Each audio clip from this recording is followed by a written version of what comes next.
You're heading into one of those weeks that just feels different, and you can tell at the moment you wake up and start scrolling through your feed because everything is Seahawks, everything is pressure, and everything is about whether this 49ers team is really ready to make another deep run. And right before this massive showdown, the front office drops a bomb by signing 3 players, which immediately tells you that this game is being treated like an all-hands-on-deck situation. That's why. This moment feels so big because teams don't make moves like this unless they believe every snap on Saturday night could swing the season. It's not just another divisional game, it's a rivalry game with playoff implications, momentum, and pride all wrapped together, and you can feel the urgency in the air from this roster shuffle alone. When you look at where this team was back in week 1 versus where it is now, it almost feels like you're watching a completely different 49ers squad, and that's what makes this matchup against Seattle so fascinating.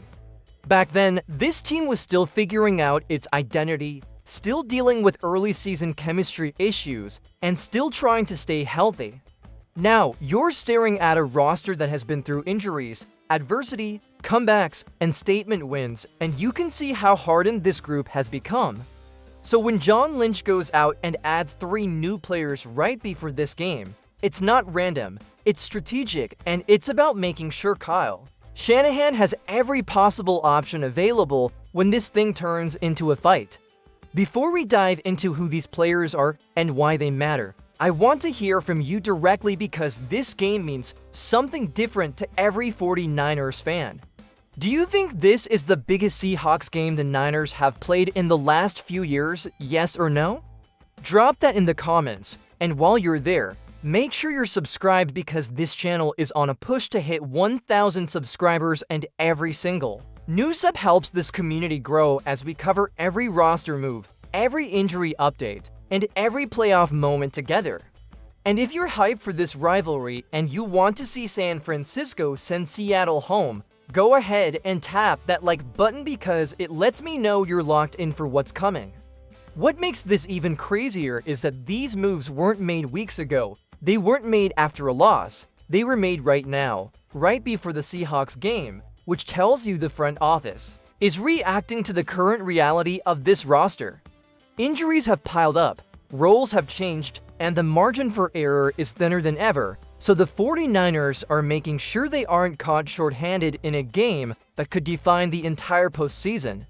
You don't bring in new safeties, tight ends, and wide receivers unless you're preparing for the possibility that something unpredictable happens on game night, especially in a hostile environment like Seattle, and that's what sets the tone for everything we're about to talk about. Because these 3 signings aren't just names on a transaction wire, they're part of a much bigger story about how the 49ers are adapting and evolving as this season hits its most intense moment.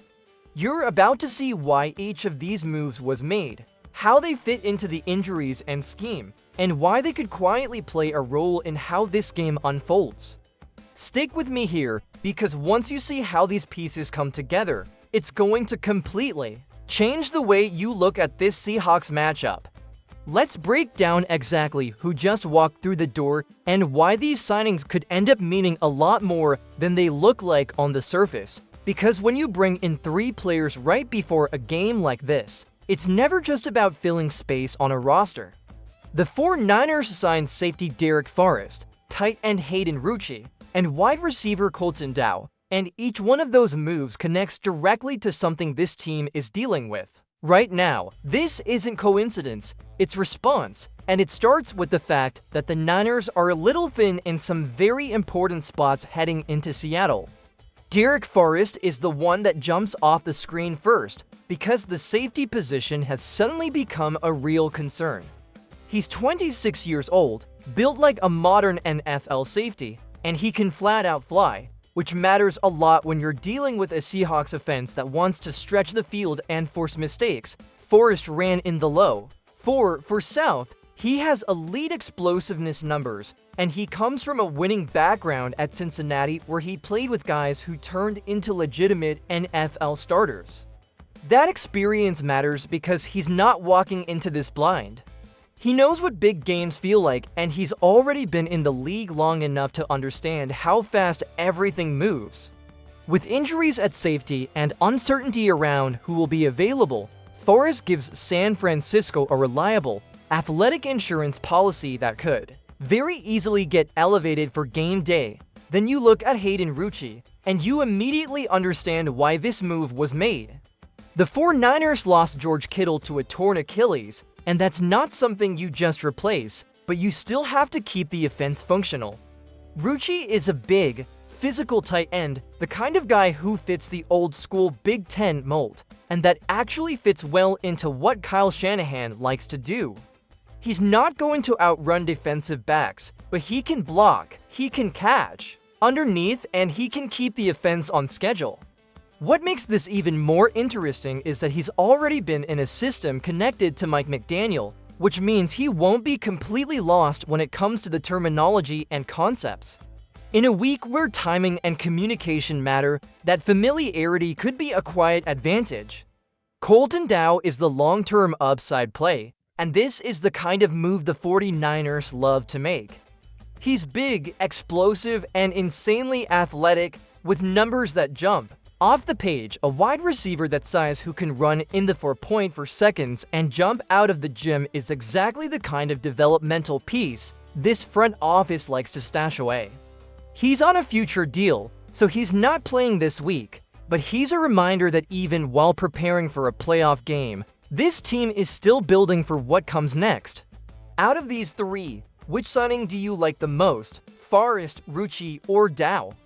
Drop it in the comments and let me know who you think could actually make a difference down the line. And if you appreciate these roster breakdowns that go deeper than just headlines, make sure you're subscribed and hit that like button, because this channel is going to keep bringing you every move and every update as this postseason run continues.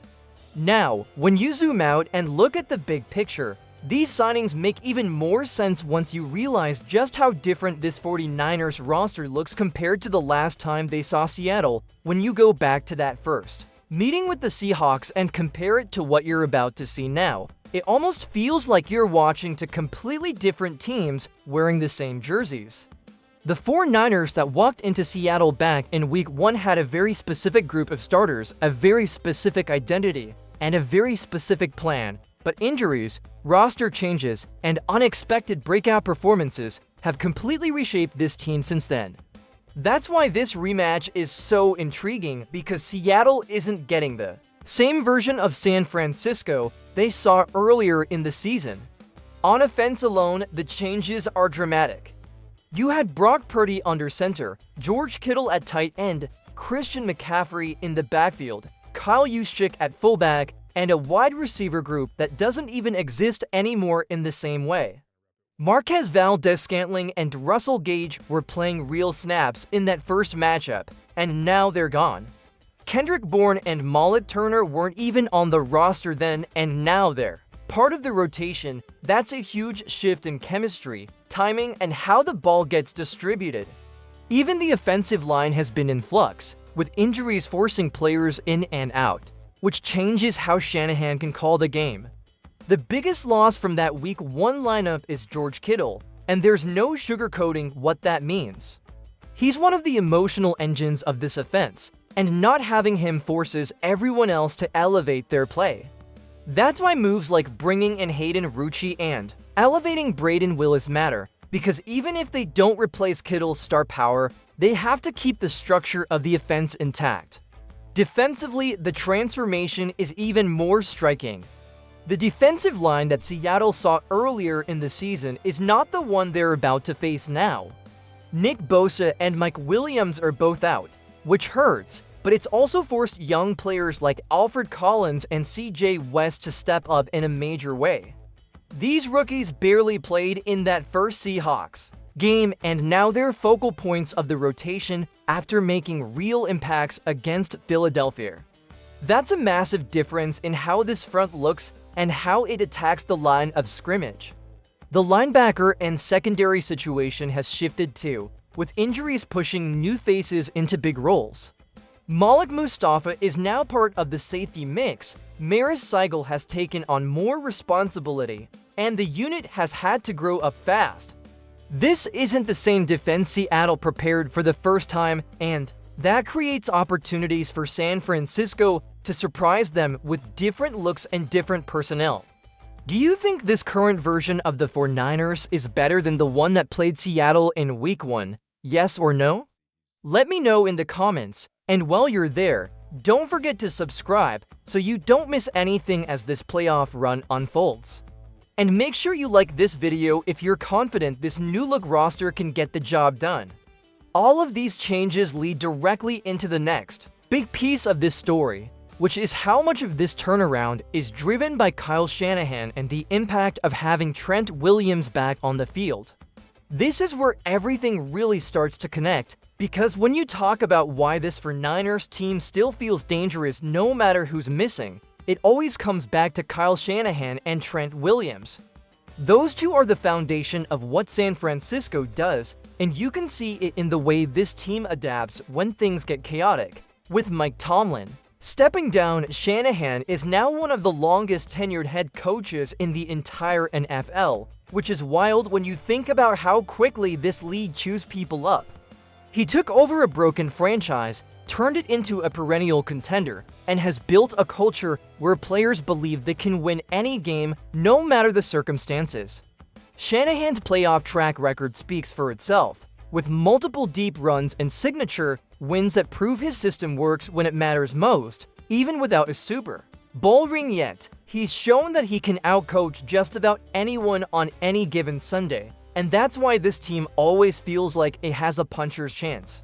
His ability to design plays, maximize his quarterback, and put players in position to succeed is a huge reason why the 49ers can handle all these injuries and still be right here fighting for another championship run.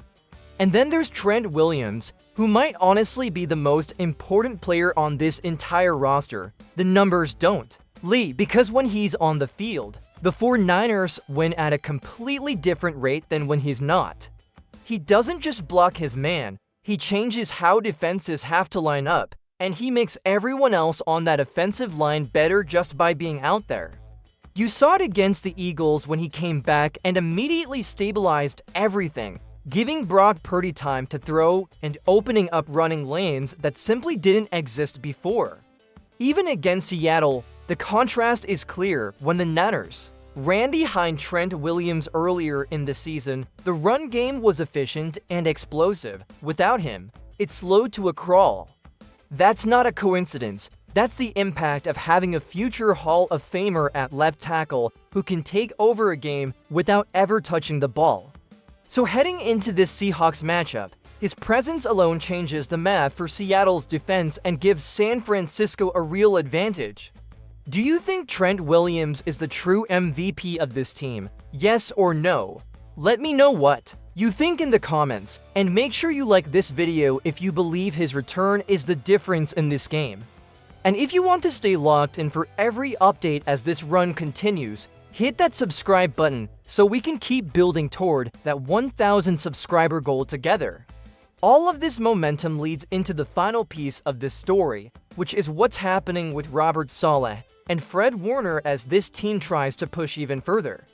Everything that's happening right now with this 49ers team feels like it's building towards something, and a huge part of that comes from what Robert Saleh and Fred Warner are doing behind the scenes. Saleh has completely changed the tone of this defense since coming back, and what he just did against the Eagles was a coaching clinic. He was down star players, dealing with injuries all over the field, and still managed to shut down one of the league's most talented offenses with smart adjustments and aggressive play calling. That kind of performance doesn't go unnoticed, which is why teams all over the NFL are lining up to interview him for head coaching jobs. But what really matters for 49ers fans is that he's staying focused on this Seahawks game and putting everything into trying to get this team one step closer to another championship opportunity. At the same time, you've got Fred Warner doing something that felt impossible just a few months ago. After suffering a brutal ankle injury, he's already opened up his practice. window, which gives real hope that he could come back if the 49ers keep winning. Just having him around the team, even in a limited capacity, changes the energy because everyone feeds off his leadership and intensity. And if San Francisco can get past Seattle and move on, the possibility of getting their all-pro linebacker back for the next round becomes very real, which would be a massive boost for a defense that's already playing with a chip on its shoulder. Do you want Robert Saleh back with the 49ers next season? And do you believe Fred Warner can actually return before this run is over?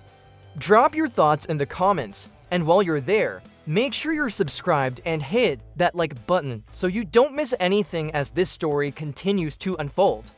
This team has fought through injuries, roster changes, and endless doubt, and now it's right back where it wants to be with everything on the line, which is exactly what makes this Seahawks game so exciting.